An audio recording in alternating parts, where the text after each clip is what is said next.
I've seen a lot of Beatle films. Some of them not necessarily that good. Some of them were decent little television watches. But it's been a while, or if not in general, where I've seen an interesting Beatles movie that was surrounding the manager, Brian Epstein. Now, I never really heard of this film, Midas Man. I never even knew this existed or that there was such thing as a film, not only surrounding Brian Epstein, but also another Beatles movie in general. Now, this is mostly focusing on Brian Epstein himself. Now, as for the guy who played as him, a gentleman named Jacob Fortune Lloyd. Now, I don't really know much of who this actor is, but I can tell this is obviously a film that came out in the United Kingdom. Now, for me, I'm going by the United States release when this came out, which was around January of 2025. And as of the United Kingdom, it came around of October of 2024. But for this case, I'm going by United States release when the film came out. So, like I said, this movie itself is about the story of Brian Epstein and his discovery of the Beatles and the rise of their fame, and along with his stories, well, with family life, his relationships, his drug uses, his stress.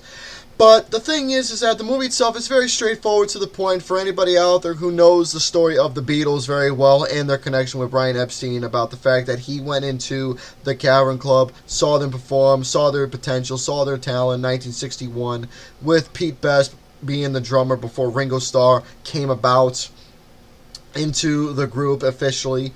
But it was Brian Epstein's discovery, seeing that the Beatles were young, good-looking, had talent, knew how to play, knew how to perform, knew how to write, knew how to get the audience involved and have a nice engagement with the crowd. Also, the fun that they were having with each other, and obviously known for their witty sense of humor, being four guys from Liverpool, England.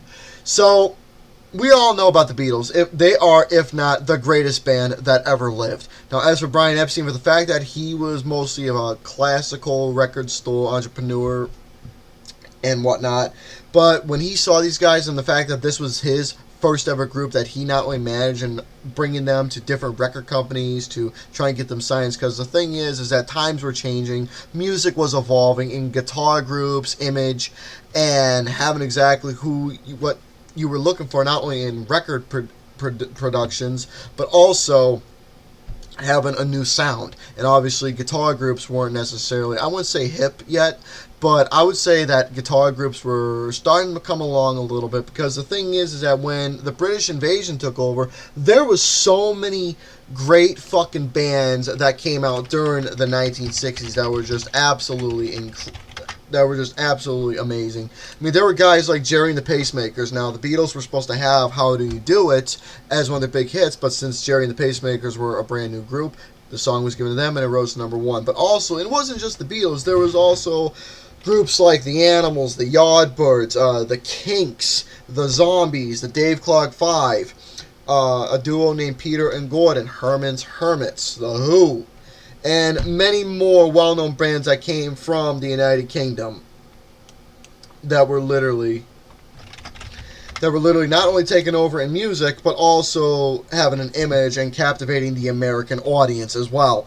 But the Beatles, when they appeared on Ed Sullivan's show, when I Want to Hold Your Hand hit number one right here in the United States, fucking that record literally blew off the charts. And once they appeared on the Ed Sullivan Show, being the Revolution, now everybody was accustomed to all sorts of different plays and little musicals, comedy skits, etc. And, of course, the musical acts like during the 50s when you had Buddy Holly, Elvis Presley, Bill Haley and his Comets, just to name some of the big examples of who was on the Ed Sullivan Show musically. But but once the 60s came around and when the Beatles came to television, there you go. And Brian Epstein was the one who was able to make that magic happen. But in this movie itself, not only were the Beatles more of a supporting casting role, but it was obviously focusing around Mr. Epstein himself and everything. But one thing I really liked about the film is that it wasn't necessarily going into in-depth detail. It was a very short film, about an hour and 52 minutes long. So it was kind of a short film in a way, to an extent, within that runtime. I guess you can say it was just normal standard time for a film like this. But the thing is that the guy who performed, the guy Jacob Fortin Lloyd, he actually did a really decent job having the personality, the mannerisms, the shyness of what Mr. Brian Epstein had. And not only did this film had really good, solid acting and decent performances, but the guys who played as the Beatles themselves were young, good-looking, captivated their humors. Especially the guy who played as Pete Best, even though the role for that was very small. I have to give credit between the interaction showcase between Epstein and Best. The gentleman who played Pete Best did a good job captivating his young charm and his accent that he had at the time as well.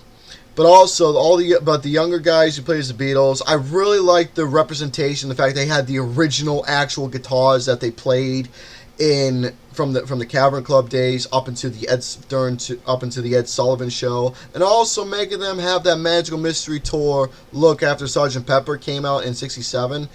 Really nice details were making the young guys look really well to the Beatles, like actually looking like them. To decent details to the humor, to the playing, the mannerisms, like something like that. It was just the small details in this film, just the mannerisms, the personalities, just little things. It was the little things that made me very engaged.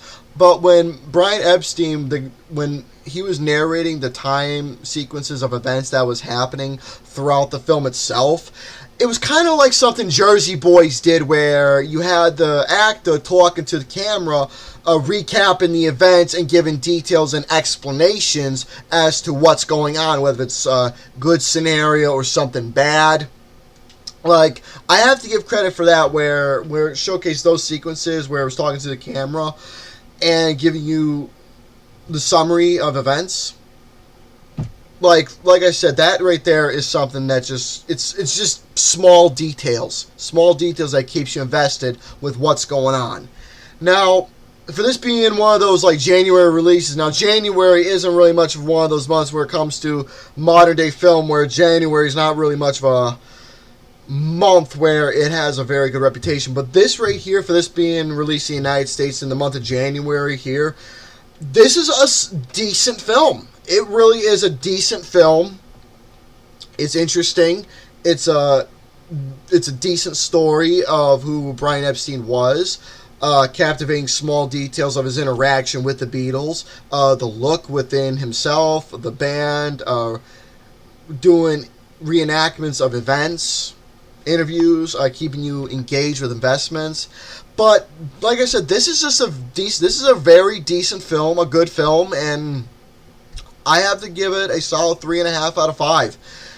Really decent movie to watch, and for anybody who's a Beatles fan, like myself included, this is one of those passable and enjoyable films to watch. So that is my talk on this film, and I figured after discovering this, I think it was at least something I can do and give a little recognition and a talk about this film, and try and bring some light for anybody out there who watches this to give some hopeful investment and check this film out for your own enjoyment. So folks, that's going to have to do it for my review of Midas Man. So if you have seen the movie, let me know down below your thoughts, and if not, I do highly recommend checking this out. So with that being said, folks, ciao for now.